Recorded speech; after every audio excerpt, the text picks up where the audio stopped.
most politicians were not really concerned whether it's 3.5 or 3.7. The Economist was a divided house, but the predominant opinion amongst the economists was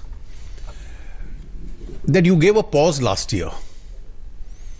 Now, you can't be the fastest growing economy in the world, and with oil prices in their 30s, you still say that I can't maintain a fiscal discipline in this country, and you can't do it 2 years in a row.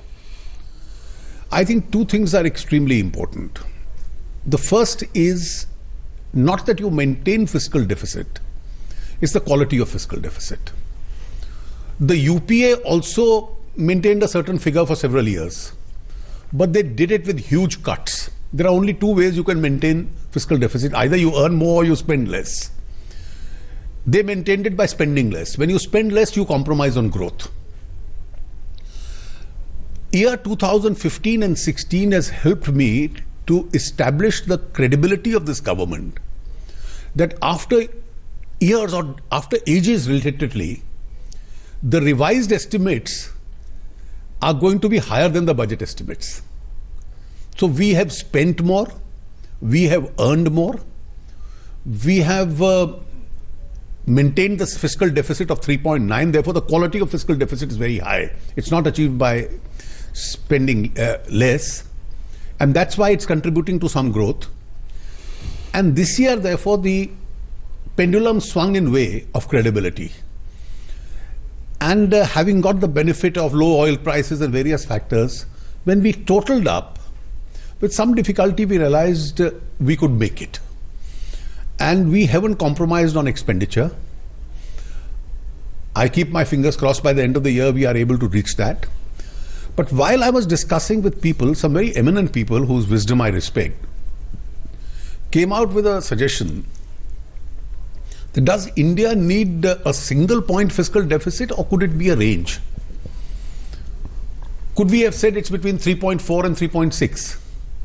So you have some flexibility, you don't cut down on pro-poor schemes, etc. I thought it was a point worth consideration. So whereas for this year I will stick to 3.5, for the future we'll have the wisdom of some expert opinion that could it be a narrow range? Because today it's no longer alarming fiscal deficit. You're not 5 point something.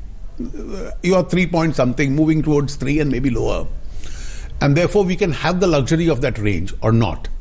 I won't decide. I'll first take expert opinion, who look at models internationally, and then come back to it. Mr. Minister, this year's nominal growth, your budget projects at 8.6%, the current year. And for the next year, your nominal growth projection is 11%. And this year, your revenue growth has been around 17%, whereas you are projecting next year a revenue growth of only 11%. And I'm also drawing your attention to the fact that on the services tax revenue front, you're only showing a growth rate of 1%.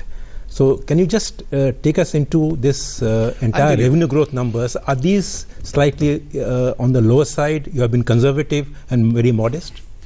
I'd rather be conservative and improve. For example, I may end the current year, despite stressed private sector balance sheets, with a higher revenue. Now, current year is an exception. I'm conscious of that.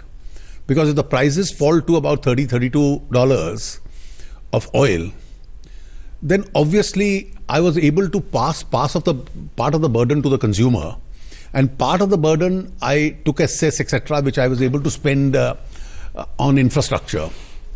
And therefore the additional revenue measures, so if the growth is about 13% plus minus, the rest came by way of additional revenue measures. And those additional revenue measures help us. Maybe that luxury is not available in the next year, because you don't expect how much will the oil prices go down. It's a matter of speculation, but you have to have some fair assessment on that. And therefore you assume you collect as much as you did in this year, plus a little more.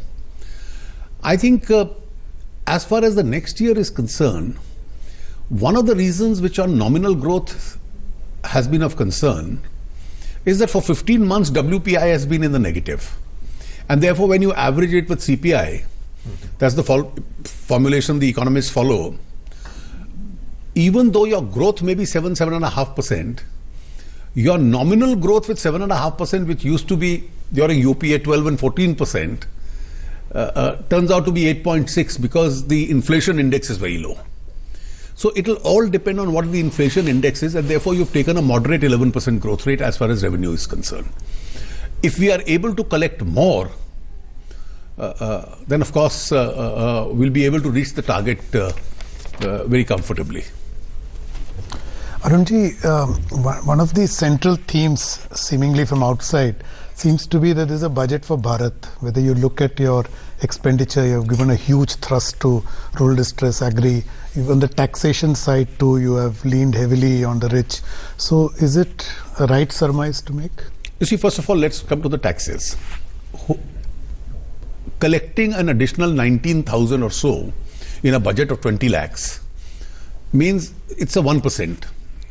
What are the items and who are the people we are taxing? You are taxing products which are environmentally harmful.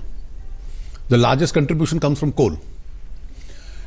Secondly, you are taxing... थाने में एक ही परिवार की 14 लोगों की हत्या कर दी गई। 14 लोगों की हत्या करने का आरोप भी परिवार के ही एक सदस्य पर लगा है। हालांकि आरोपी शख्स ने भी हत्या को अंजाम देने के बाद पैसे वाले बाबू मेरा बजट बना दो, पैसे वाले बाबू मेरा बजट बना दो, बजट बना दो, बजट बना दो।